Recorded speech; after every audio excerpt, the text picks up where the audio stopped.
No programa de hoje, nós vamos responder a algumas dúvidas que são as mais comuns, as mais frequentes, em relação às alterações comportamentais na doença de Alzheimer.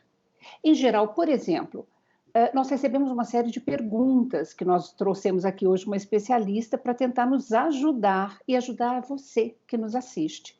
Por exemplo, a mãe com Alzheimer que acusa a própria filha de roubo. Como lidar com isso?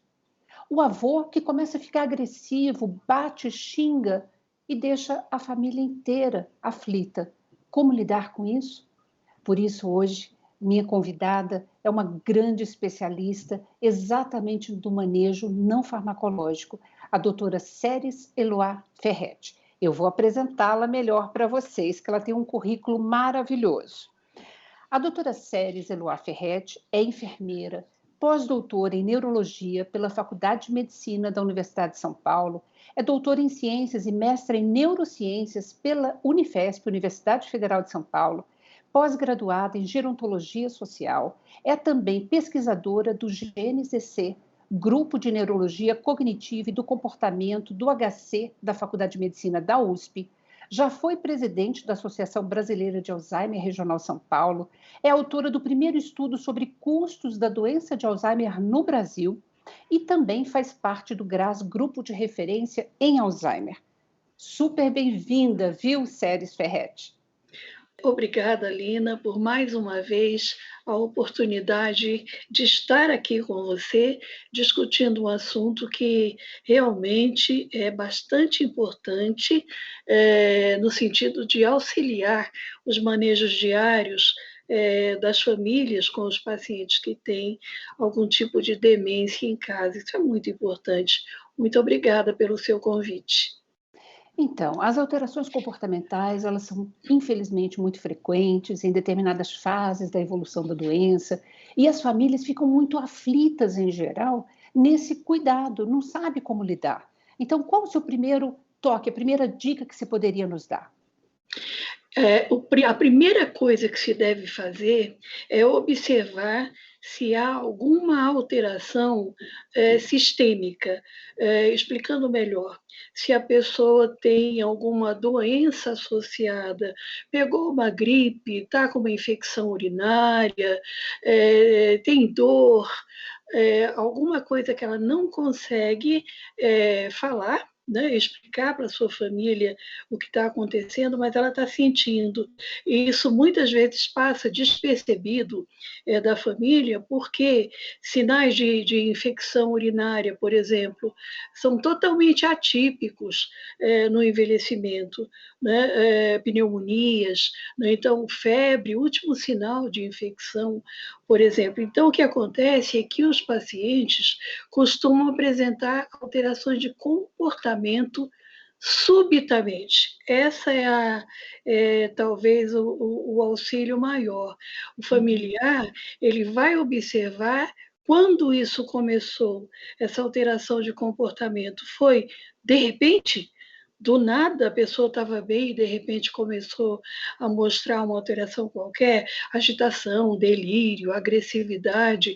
Isso pode sinalizar um quadro infeccioso, uma desidratação, uma mudança de cuidador, enfim, uma mudança na disposição dos objetos na casa, no quarto que ele ocupa ou ela, e isso pode gerar alterações. Nossa, que dica importante! E até porque, na doença de Alzheimer, é importante também que o cuidador, saiba, né, da evolução da doença, saiba o que acontece neurologicamente, inclusive para não se assustar, achando que é algo que está acontecendo só na casa dele, né? Exatamente. Isso é um outro ponto da maior importância. Uhum. Cabe ao médico, evidentemente, quando faz o diagnóstico de demência, ou de doença de Alzheimer, que é diferente de demência, mas aqui a gente está falando de alterações de comportamento, sinalizando que o paciente já está iniciando um processo demencial.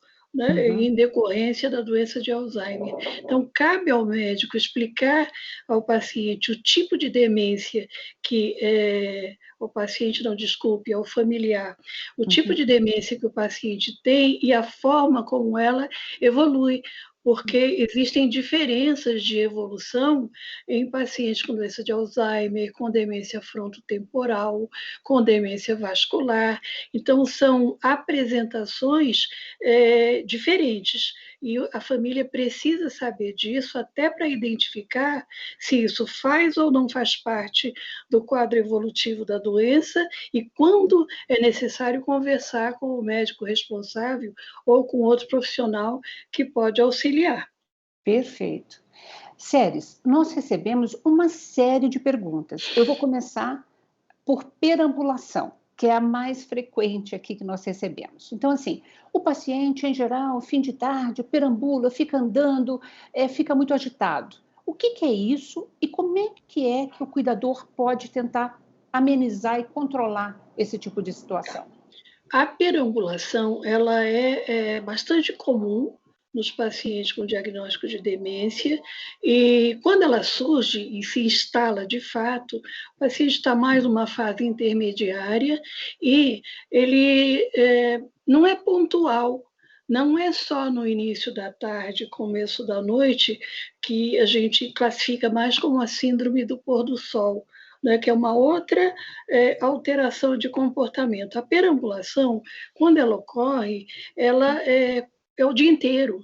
Então, o paciente ele consome, ele gasta muita caloria, porque ele anda sem parar, né? E alguns pacientes até diuturnamente andam para lá e para cá, não sentam, é necessário adaptar a dieta com uma apresentação que pode ser pega com as próprias mãos e o cuidador vai colocando na mão, porque a pessoa não consegue, é uma inquietação psicomotora que faz com que a pessoa ande para lá e para cá.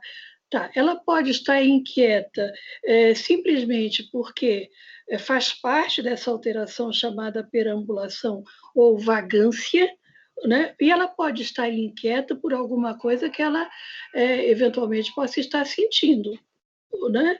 Ela pode ter o delírio de falso reconhecimento, isso sim, muito comum no final da tarde, começo da noite, então essa casa não é dela, ela quer ir embora, quer ir embora, quer ir embora, né?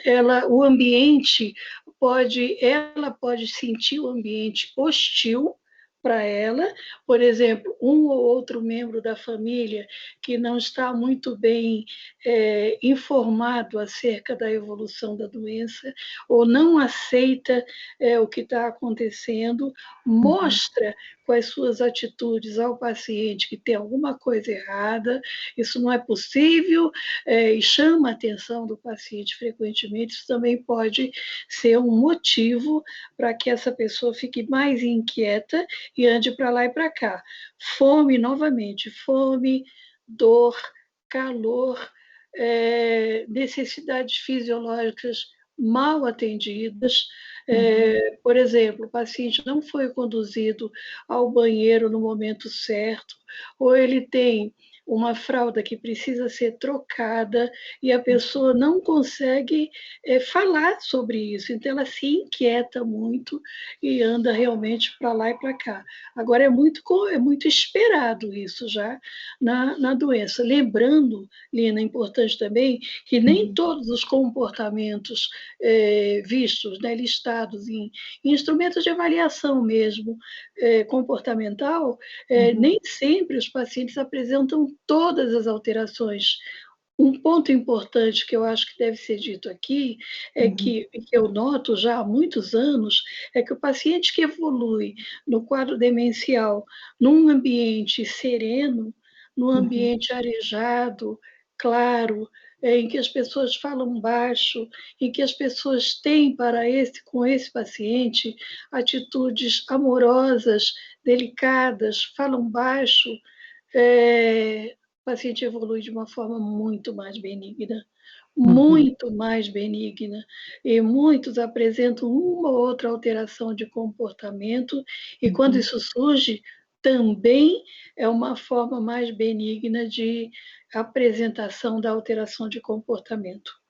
Ou seja, nunca tentar segurar o paciente, fazer ele Jamais. sentar, fazer ele se acalmar, nada disso. Jamais. Você vai segurar o paciente novamente, vai segurá-lo de uma forma gentil, quase fazendo um carinho mesmo, Uhum. diante dele, olhando bem para ele, falando baixo, e só vai fazer isso se aquela agitação ou agressividade colocar em risco o cuidador, né, ou seja, o familiar, ou o próprio paciente. Por exemplo, ele fica muito agressivo, agitado, e vai meio para cima do familiar, mas no Uhum. meio do caminho tem alguma coisa que vai fazer ele se acidentar, por exemplo, uma Tá, escada. Ele vai tá. cair. Então, com certeza, ou vai cair da escada, ou vai cair sobre o fogão, onde tem uma panela com alguma coisa lá sendo preparada, e isso é Uhum. perigoso. Então, realmente, o cuidador vai precisar conter. Mas, de novo, tente conter de uma forma delicada, porque Uhum. senão o efeito a gente chama de reação catastrófica. O Tá. paciente ele acaba assumindo, né, ou manifestando uma reação bastante perigosa, tanto para o paciente quanto para ele próprio, porque ele pode quebrar tudo, né? E muitas vezes a Uhum. força física é maior do paciente, pode machucar quem está cuidando também. Então, o ideal é chegar, tentar se aproximar, falando baixo. E por que Tá. você está fazendo assim? Por que você ficou tão nervoso? Você está precisando de alguma coisa? Quer que eu ajude? Uhum. Passar a mão, né, na pessoa suavemente. Esse toque suave, ele transmite segurança, ao Uhum. invés de segurar apertando, que Tá. faz exatamente o contrário, né? Nossa, Transmite aham. para o paciente que ele está sendo agredido também, ele vai revidar. Entendi.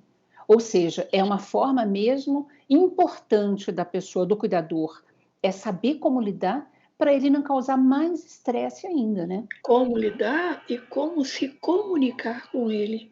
Né, Uhum. como se comunicar. Muitas vezes o paciente não consegue entender o que está sendo dito, porque Tá. eventualmente uma área cerebral responsável pela compreensão Uhum. já foi afetada e esse paciente não está conseguindo entender o que está sendo dito. Uhum. Mas o toque suave e o tom de voz suave transmite calma, e isso ele vai sentir. O Uhum. sentimento está ali. Nossa, que bacana, Séries. Séries, eu vou ter que chamar um breve intervalo e a gente já volta Claro, esclarecendo claro. mais dúvidas, Ok. tá? E você não sai daí não, a gente volta já já.